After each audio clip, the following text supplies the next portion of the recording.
Hello everybody. I've just had a really interesting afternoon that I thought I'd share a little bit of with you. For those of you that have watched my Beatles records videos right from the start, I mentioned in my very first one that what got me into collecting them was inheriting a handful. I think Please Please Me with the Beatles, Hard Day's Night, Beatles for Sale, Rubber Soul, that might have been it.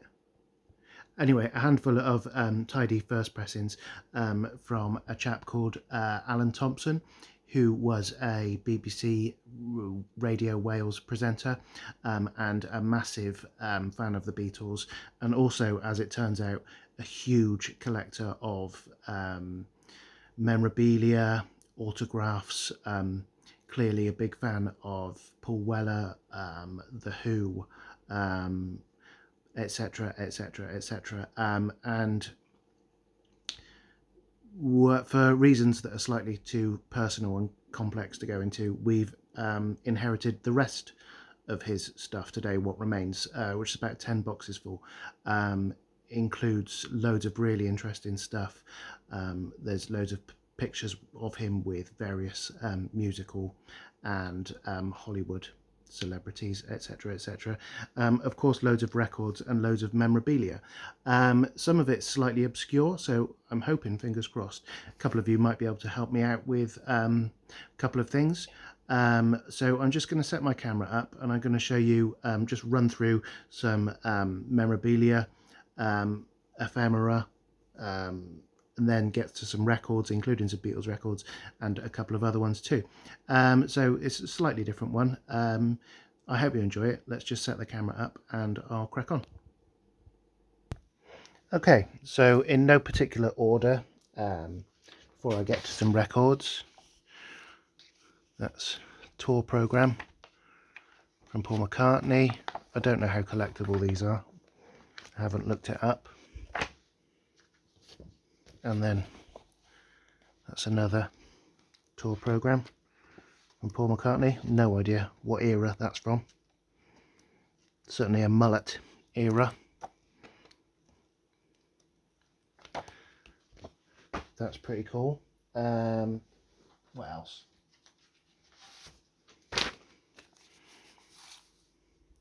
The Beatles book monthly. A couple of those.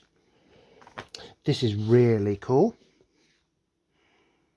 This is to certify that Alan Thompson is a fully paid up member of the Britain's Beatles Appreciation Society until the 31st of December 1977. Thought that was pretty cool.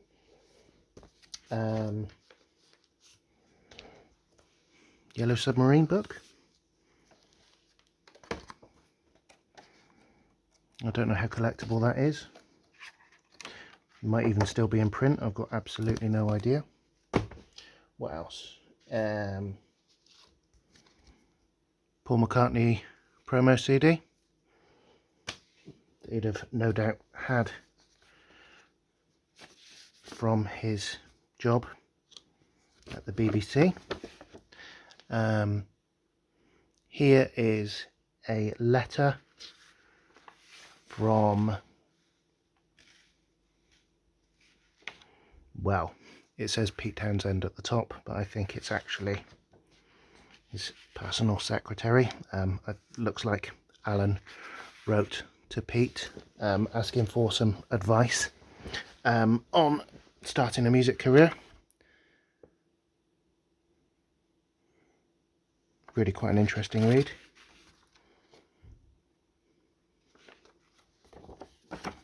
I don't really know what to do with all this stuff.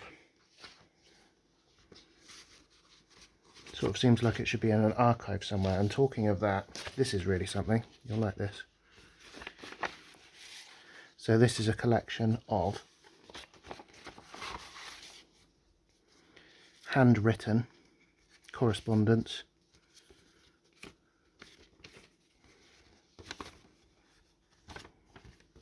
from the early 80s from Mr. Paul Weller.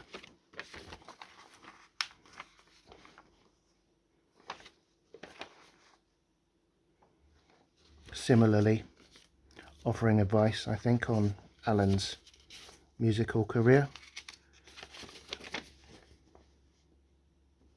Handwritten once again from Paul Weller. Just loads of them. I haven't even actually read all of them through yet.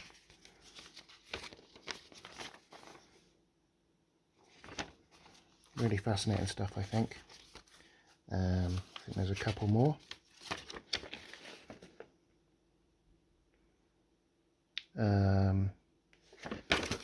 That's not from Paul Weller. Oh, this is a good one. This is one of my favourites.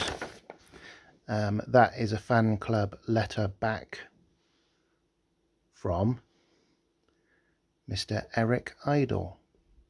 I'll leave that there for a sec, so you can pause it and read it if you wish. Brilliant headed Python paper there. Right, so that's a collection of letters and things like that. What now? Oh, I was hoping one or two of you might be able to help me out with this. So this is a signed photo, and quite clearly these signatures are not Paul or John. I'm sort of wondering if they relate to the session musicians in the background. I've got no idea of how to find that out. Can't even really make out the names. So that's an interesting one.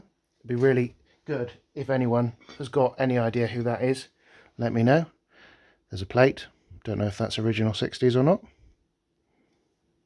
Don't know if it's worth anything. What else? Okay, so let's get to the records. 2 secs, I'm just going to pause it again. Right, so here's some of my favourites that aren't Beatles. So that's Animals by the Floyd. I haven't really looked into these pressings wise. They're all mucky though. Haven't played them yet. That's a cool one.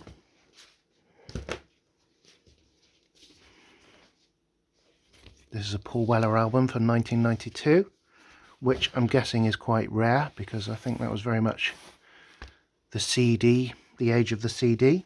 I think that's quite collectible, and it does have a poster in it. I'll just gallop through some of these. That's an original era copy of Viva Hate by Morrissey. Great new wave album by The Only Ones. Been listening to that this afternoon. Ziggy Stardust with the printed inner, and that is an orange label copy, which is in really nice condition. Hunky Dory with shrink wrap still on it. That's a green label copy in great condition. Talking of green, one of my favourite REM albums.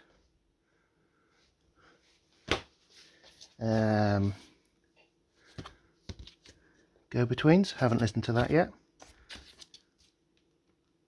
I think that's quite collectible. An amazing album by Dennis Wilson.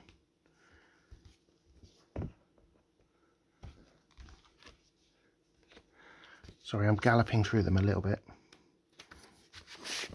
because I don't want to take up too much of your time.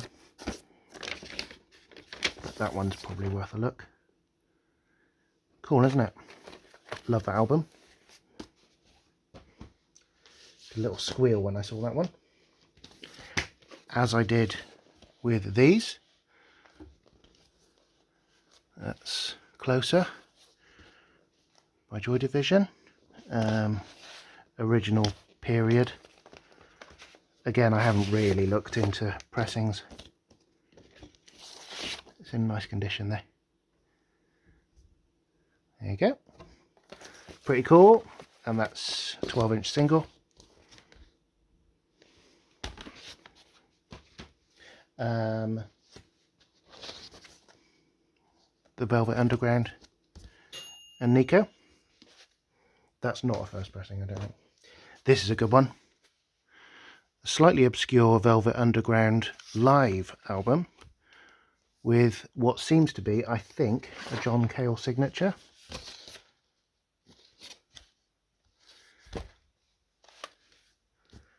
Not too shabby.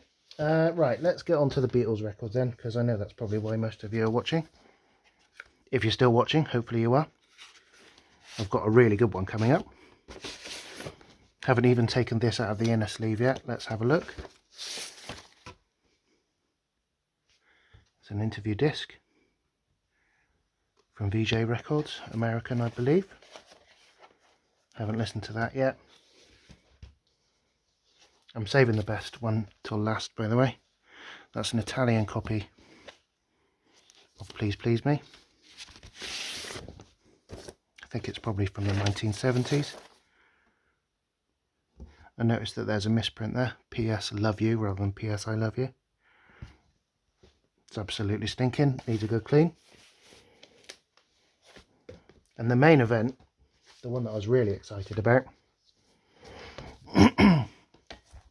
and this is really only the tip of the iceberg that I'm showing you in this, but here it's a copy of Revolver from the original collection that I got some of my other first pressings from. So that's the same name as is on a lot of my other ones, and I believe that Alan got them second hand, so this is third hand that I've got the collection.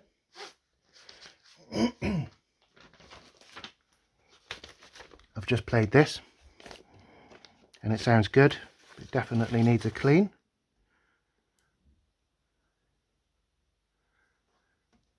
And if you're wondering, yes, that is a withdrawn mix copy, 606-1 on side B. As you can see, it's stinking, but I think with a pro clean it's actually quite a nice copy. So I'll probably sell my other copy because I don't really need to. There you go. Oh, right, that's some books, that's some more books, that's some stuff. So yeah, it's been quite a task this afternoon, but an interesting one nonetheless. So if you can help me out with those signatures, who is it? Let me know if you do know. So yeah, that's that for this one. I hope you enjoyed that. Bit of a different one. Okay, that's it. Yeah, not all of the stuff that I've inherited that I've shown you. There's a copy of Sergeant Pepper, but it's beaten to hell and back, so it's less interesting, and plenty of other stuff besides. If you did enjoy that, then please give me a thumbs up and subscribe, and I'll be back some other time with some probably record related nonsense. Until then, cheers everybody, take care, goodbye.